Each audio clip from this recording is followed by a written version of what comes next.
C C C C এই মইনা এই গ্রামে যখন প্রথম আসছে তখন আমি মানবতার খাতিরে থাকতে দিছি আর ওর বউ বাচ্চারা আমার বাড়িতে কাজ দিচ্ছি মাঝে মাঝে চুরি চামারি করছে একটু বকা জকা দিয়ে আমার দোষ দিয়া ছেড়ে দিছি যা ওরে বাবা এই যে চোরের চোর এ তো চুরি থামায় না এখন আমি একটা এই কি করছে কর গতকাল রাইতা আমি কেবল খাইয়া দেয় শুইছি একটু ঘুমাই নাই এই মহিলা চোরা সে টের পাই নাই ও আমার পিছনের ঘরের টিন খুললা আস্তে আস্তে আমার ঘরে ঢুকছে ঘরে ঢুকে আলমারি ভাঙ্গা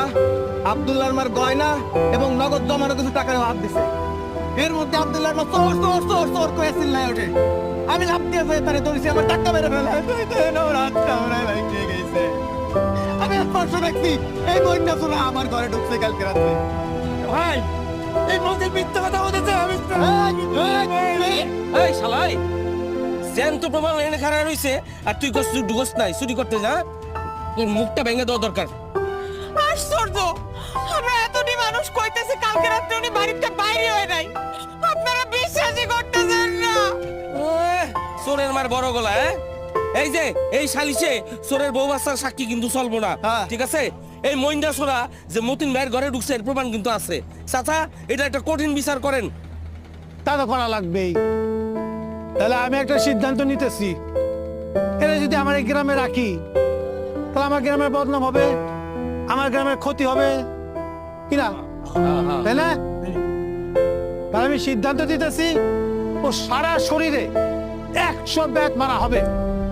আর কালকে সকালে ভোর হওয়ার আগে ওর বউ বাচ্চা এই গ্রাম থেকে চলে যাবে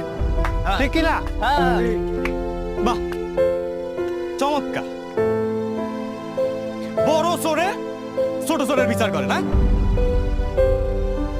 কি অবাক হইতেছেন আপনারা এই এই কইতেছি সত্য কথা কইতেছি এই ঠিক আছে দা বাবা আজকে চিল্লায় তুমি আমার সত্য কথা বলা থেকে বাধা দিতে পারবা না সব অন্যায়ের বিচার আজকে এখানেই হইব গত বছর যখন বাজারে পেঁয়াজের সংকট হয়েছিল খুব দাম বাইরে গেছিল আপনারা কেউ কোনোদিন প্রশ্ন করছেন যে পেঁয়াজের সংকট আসলেই হয়েছিল কিনা কেউ প্রশ্ন করছিলেন কথা কেন পেঁয়াজ সংকট হয়েছিল কাকা তুই কি পেঁয়াজ দেন তো পেঁয়াজ নাই কি কন সব দোকানে পেঁয়াজ আছে আপনার দোকানে নাই সবার কাছে আছে আমার কাছে নাই তো নাই তো